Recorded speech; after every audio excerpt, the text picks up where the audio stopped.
금식 후엔 식사량이 더 늘어난다는 정혜 씨. 당뇨 진단을 받았는데 걱정입니다. 병원에서 진단 좀 안 해봐도 네.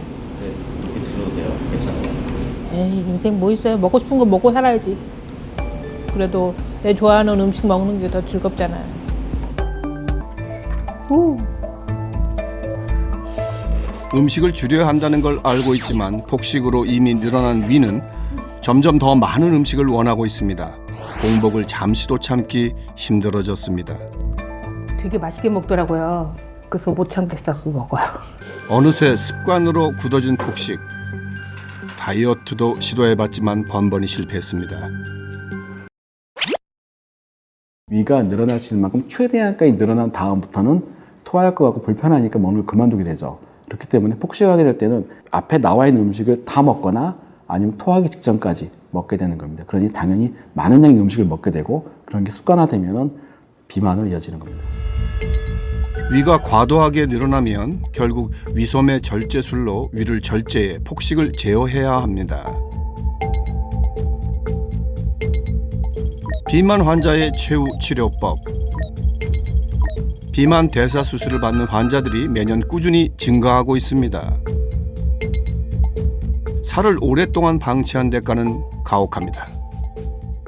중요한 거는 당뇨 문제가 많이 심각하세요. 심각하신 게 지금 보면은 당화혈색소 보는 게 9.8 정도 나오고 있거든요. 이렇게 10에 근접하신 분들 보는 건 굉장히 오랜만인데요. 이 정도면 사실상 당뇨 조절이 거의 안 되고 있다라고 보시면 되십니다. 이 상태가 이 정도시면 언제든지 당뇨병성 쇼크도 올 수가 있어요. 당뇨병성 쇼크가 오게 되면 길을 갔다가 갑자기 정신을 잃고 쓰러지거나 아니면 응급실에 실려옵니다. 응급실에 실려오셔서 잘못하면 이제 사망하실 수도 있어요. 정혜 씨, 어쩌다 이렇게 된 걸까요? 비만이신 분들이 느끼시는 게 나는 잘 먹고 잘 소화가 되고 나는 아무 문제가 없다, 건강하다. 단지 살이 좀 쪄서 체형의 문제일 따름이다 라고 생각하는 게 가장 큰 문제입니다. 본인이 비만이 환자라고 인식을 못해요. 그게 잘 체감이 안 되는 거죠. 당장 불편하지 않으니까. 그렇게 되면 어느 정도 강제적으로 치료의 길로 접어드는 거예요. 통증이 시작돼서야 우리는 비만의 심각성을 알게 됩니다. 병원을 나선 정혜 씨, 허기가 몰려옵니다. 빨리 가서 먹어야 되는데 뭐 먹지?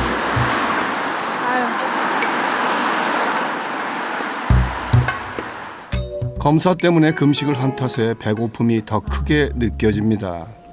실세트 하나 주세요. 1세트요? 네. 이게 보시면 맵기만 골라주시면 되거든요. 아이고 이제 나왔네. 아이고. 하나 끼시고 손으로 버무려서 드시면 됩니다. 아유 세트 메뉴가 요거밖에 안 나오냐? 3인분이지만은 배고픈 그녀에겐 작아 보입니다. 금식 후엔 식사량이 더 늘어난다는 정혜 씨. 당뇨 진단을 받았는데 걱정입니다.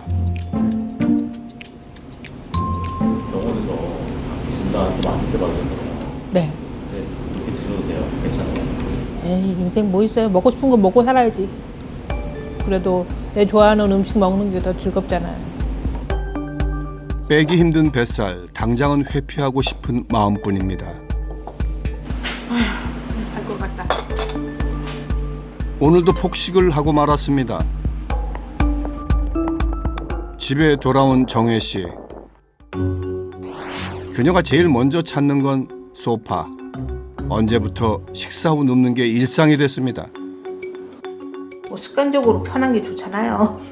밥 먹으면 원래 노곤하고 그냥 누워있다 보면 잠도 오는 거고 그런 거죠. 체중 증가 후 활동량도 줄었습니다. 병원 일정에 피로했는데 배까지 부르니 졸음이 몰려옵니다. 2시간 낮잠을 푹 자고 일어난 정혜 씨.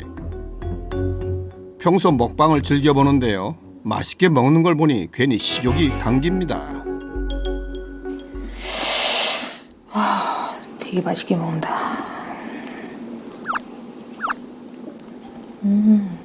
나도 못 참겠다. 먹어야지. 아이고. 먹으러 가자. 아이고.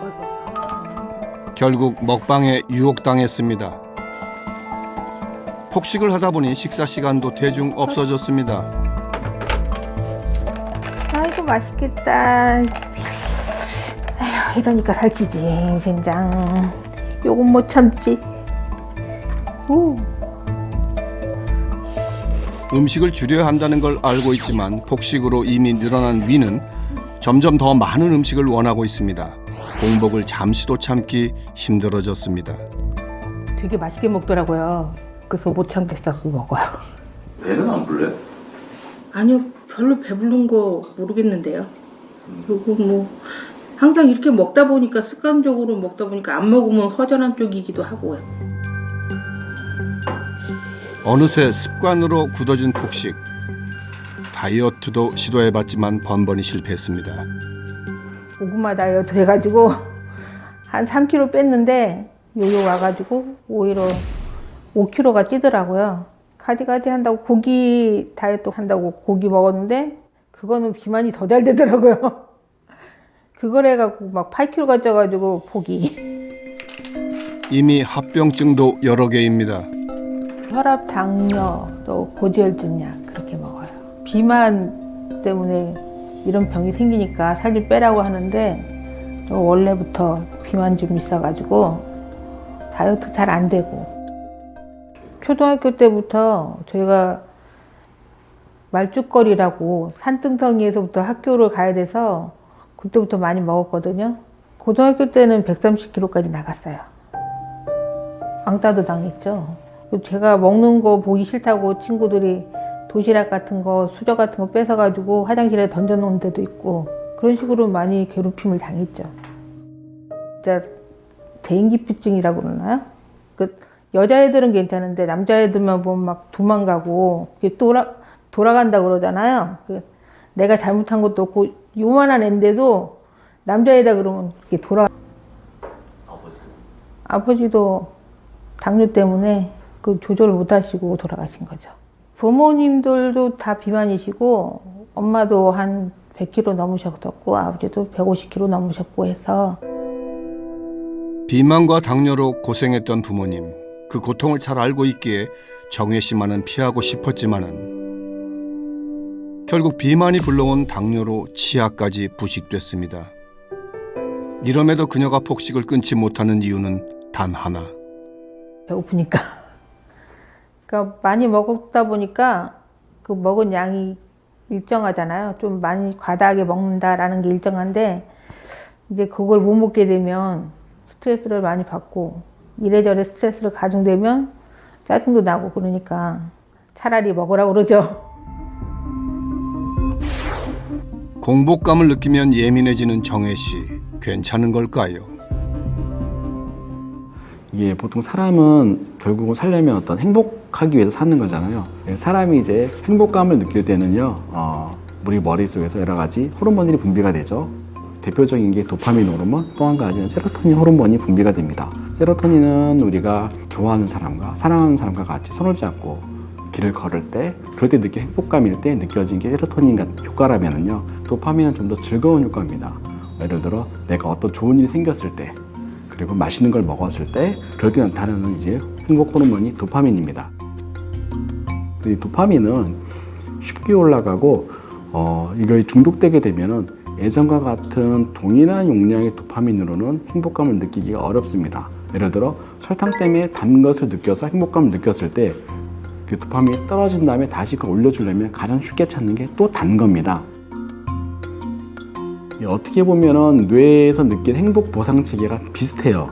그래서 약물류, 외국에서 여러 논문들을 보다 보면 이런 마약성 약물에 의해서 뇌가 느낀 행복감에 대한 보상 회로하고 설탕 같은 단 것을 먹었을 때 나타내는 행복 보상 회로가 유사하게 나타납니다. 실제로 단맛에 중독되면 마약에 중독된 뇌와 유사한 반응을 보였다는 발표가 있었습니다. 기본적으로는 먹는 양이 전반적으로 줄어들어야 되는 거죠. 먹는 게 줄어든다는 건 먹는 양도 양이긴 하지만은 먹는 칼로리 자체가 좀 줄어들어야 돼요.